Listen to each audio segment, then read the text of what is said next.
سلامونه دوستانو. ملګرو څنګه کولی شو چې آنلاین پیسې وګټو؟ نو په دغه ویډیو کې درته ټوله طریقه ښیم چې څنګه ډیپوزیټ وکړو، څنګه اکاونټ جوړ کړو او څنګه هم خپل موبایل ته ولیکو.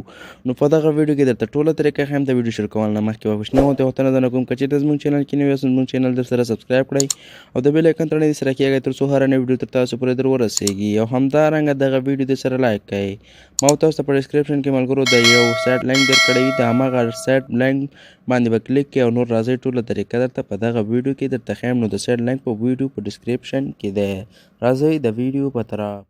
ملګرو اول به تاسو راشئ، ما تاسو ته د دې ویډیو په ډسکرپشن کې یو لینک درکړی، په هغې باندې به کلیک کړئ. چې کله مو لینک باندې کلیک کړئ تاسو به تاسو سره چې هر براوزر وي په هغې کې به تاسو دغه لینک راخلاص شي. چې کله مو لینک راخلاص شو نو دلته به لږ انتظار ورته وکړئ، را به شي. په اول نمبر خانه کې به تاسو د ملک خپل کوډ انتخاب شوی، په دویم نمبر خانه کې به چې دی تاسو خپل نمبر ورته ولیکئ. چې کله مو نمبر ورته ولیکم، مثلا زه دغه نمبر ورته لیکم، هغې نه بعد په دا بله خانه کې چې دی خپل کوډ ورته پیسټ کړئ. کوډ به ورته پیسټ کړئ، یعنې خپل کوډ به ورته ولیکئ. داسې یو قوي کوډ چې اول کې یې انګلیسي، بیا یو څو عدده شمېرې او بیا هغې نه بعد یو څو همداسې زینه هشټار دغه وي. هغې نه بعد به چې دی ملګرو تاسو بیا په همدغه نشان باندې کلیک کړئ، دا شین نشان باندې چې کله مو کلیک کړئ نو تاسو ته به دغه شان صفحه راشي. په دغه ځای کې په دغه یو باندې کلیک کړئ، ریپاډ انسټال، یعنې تاسو سره به دغه چې دی په لس سیکنډه کې ښکته شي. نو چې کله په دې باندې کلیک کړئ دلته لاندې تاسو کولی شئ په دغه ځای کې تاسو چې دی د دې په اړه معلومات کتلی شئ. نو موږ راځو په همدې باندې کلیک کوو. دلته راځم چې کله په دې باندې کلیک کړئ دلته ګوره موږ ته وایي چې تاسو سره په لس سیکنډه کې ښکته شي. نو دغه دی زموږ سره دا روان شو. هغې نه بعد به تاسو چې دی په دغه اپلای باندې کلیک کړئ. چې کله مو اپلای باندې کلیک کړئ نو تاسو دغه شان صفحه راشي. په دغه ځای کې تاسو کولی شئ د دې ژبه انتخاب کړئ. زه مثلا انګلیسي ورته پرېږدم. په دغه ځای کې به هماغه کوم نمبر چې موږ مخکې استعمال کړ هغه به ورکړئ. په دې دویمه خانه کې به کوم کوډ چې موږ استعمال کړ مخکې هماغه یو به ورته ورکړئ. نو چې کله مو دغه دواړه کارونه وکړه هغې نه بعد به چې راشي په دغه سین عین په دا شین خط چې کوم درته ښکاري په دې باندې به کلیک کوئ. چې کله په دې سین عین باندې ورته کلیک کړئ نو ستاسو سره به دغه اکاونټ جوړ شي. نو دلته به ګوټ ایډ باندې کلیک کوئ. اول به راشي تاسو مثلا دغه ځای کې تاسو کولی شئ په دې په اړه پوره معلومات وګورئ. همدارنګه بیا هم تاسو کولی شئ په دغه ځای ته راشئ. په دغه ځای کې تاسو چې دی په د اول نورمال کې چې کوم دی په دې ځای کې تاسو کتلی شئ. موږ ته چې دی موږ ته وایي تاسو چې دی که چېرته 300 افغانۍ سټیک کوئ یعنې انویسټمنټ وکړئ نو تاسو ته چې دی په 2 ورځو کې چې دی خپل سر هم پوره کړئ او 94 روپۍ ګټه هم درته پاتې کېږي. په ورځ کې 14.44 روپۍ درکوي. همدارنګه وي آی پي کې هم په همدغه حساب دی 1000 روپۍ هغه کوي نو 1490 روپۍ تاسو ته ټوله ګټه راځي په 13 ورځو کې.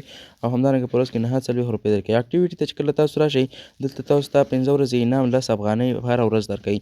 او دغه تاسو چې کله 50 افغانۍ پوره کړئ نو تاسو ویډرا کولی شئ. نو را به شي دلته به دا په شین خط باندې ورته کلیک کوئ او تاسو سره به دا چې دی جمع کېږي. په دغه اپشنونو کې په دې اولینی اپشن کې تاسو کولی شئ اباوټ ایز یعنې څنګه دغه استعمال کوئ د هغې په اړه معلومات دي. په دې دویمه کې چې دی تاسو پروبلم چې څه ستونزه ولرئ هغې لپاره دلته زیاتې پوښتنې دي. که کولی شئ تاسو اپلیکیشن ژبه پښتو ته واړئ په پښتو یې هم ولوستلی شئ. او بیا په ویډرا کلیک کوو. په ویډرا کې دلته تاسو ته ویلی شي چې تاسو 50 افغانۍ کومه ویډرا کولی شئ. او همدارنګه د 1 نه تر 48 ساعتو پورې تاسو ته رسیږي او 50 افغانۍ ویډرا کولی شئ او 10% فیس تاسو نه پکې کټ کېږي. راځو ریچارج برخې ته.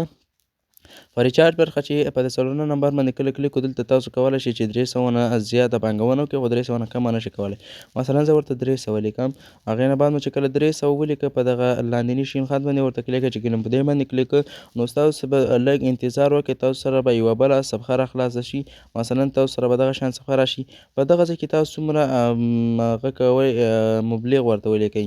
نو چې کله مو مبلغ ورته ولیکه په دې دویم نمبر خانه کې به تاسو چې دی خپل اټومان یې ورته کوئ که هغه نه ورته کوئ حساب پین هغه به ورته انتخاب کړئ. او دلته به تاسو دغه کیو آر کوډ کوم چې دی دا به ورته سکین هغه کوئ دغه چې دی سکین کوئ. دې نه به عکس واخلئ او دا به چې دی هلته خپل حساب پی ته وي او سکین به یې کوئ. چې کله مو پیسې ورته راولېږي یو سکرین شاټ به ورته راخلئ. په دغه لاندنۍ خانه کې به ورته کلیک کړئ. په دې اسماني خانه به کلیک کړئ نو ستاسو اکاونټ به چې دی جوړ شي او ریچارج به وشي. چې کله تاسو بل برخې دغه ځای ته راشئ دغه ځای کې تاسو ته خپل د کوم کسان چې دعوت کړي هغه ښیي او دغه ځای کې تاسو ته بونس ښیي. نو په اول لیول کې تاسو ته 15% ګټه درکوي او په دویم لیول کې تاسو ته 2% ګټه درکوي. څنګه کولی شئ چې خپل لینک کاپي کړو نورو خلکو ته ولیږو؟ په دې نمبر باندې کلیک کوئ. دلته په کاپي باندې کلیک کوئ نو دغه به کاپي شي او نور خلکو ته هلته به پیسټ کوئ او خپل لینک به شیر کوئ. همدارنګه څنګه کولی شئ د ویډرا کولو دغه ځای کې تاسو کولی شئ واتساپ د دغه سیستم په اړه د خپل د دغه سیستم مشر نه یا د کارکوونکو نه پوښتنه وکړئ چې کوم دا سیستم جوړ کړی. همدارنګه په دغه برخه چې کله تاسو کلیک کړئ دلته د ویډرا کولو نه مخکې تاسو خپل حساب پې او اتومات څنګه اډ کړئ چې اتومات بیا هغې ته ویډرا وکړئ. نو را به شي دا بانک اکاونټ چې کوم دی په دې باندې به کلیک کړئ. چې کله په دې باندې کلیک کړئ دلته به بیا راشئ په دا جمع نشان باندې کلیک کوئ. دلته به په دغه ځای کې فول نیم ورته ولیکئ او په دغه ځای کې به خپل نمبر ورته ولیکئ او په دغه ځای کې به چې دی تاسو حساب پې ورته انتخاب کړئ او هغې نه بعد به چې دی دغه ځای کې چې دی بانک اکاونټ یعنې هغه به خپل نمبر به ولیکئ خو صفر به ورسره نه لیکئ. بیا به راشئ په دا لاندې جمع نشان باندې کلیک کړئ نو دا به هم ستاسو سره اډ شي. ملګرو دغه وه زموږ د نن ویډیو که چېرته مو ویډیو خوښه شي ویډیو درسره لایک کړئ. زموږ چینل ټي چمار سکیل درسره سبسکرایب کړئ د بیل ایکن تڼۍ درسره کېږده تر څو هره نوې ویډیو تاسو پورې در ورسیږي. نو په الله سپارم د خدای په امان.